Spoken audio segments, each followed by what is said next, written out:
I became an interpreter part by accident and part on purpose. I applied to study mathematics at university in a very small university that only had few other options when I decided that mathematics was a very bad idea.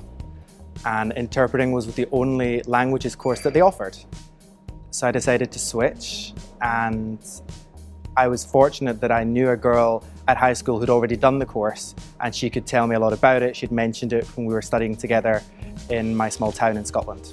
So I knew it was a good course and that it meant I wouldn't have to do too much literature and medieval literature, which I wasn't interested in.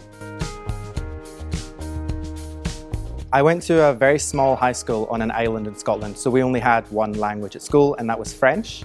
When I decided to become an interpreter, I had to learn a second language from scratch at university in about a year and a half, and I picked up Spanish.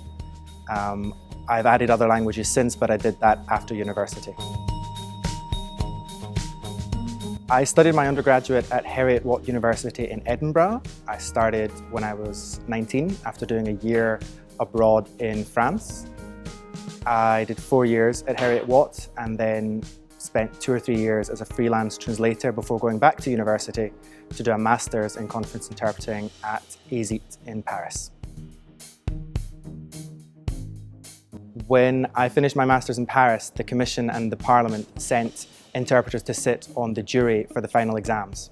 When we finished, they invited a small number of us to come and do a prep course for the freelance tests here in Brussels.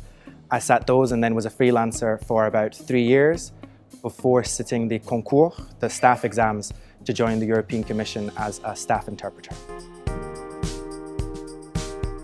A lot of people, especially in the UK and Ireland, for example, like to go straight from undergrad to postgrad, and for an interpreter that's not always the best course.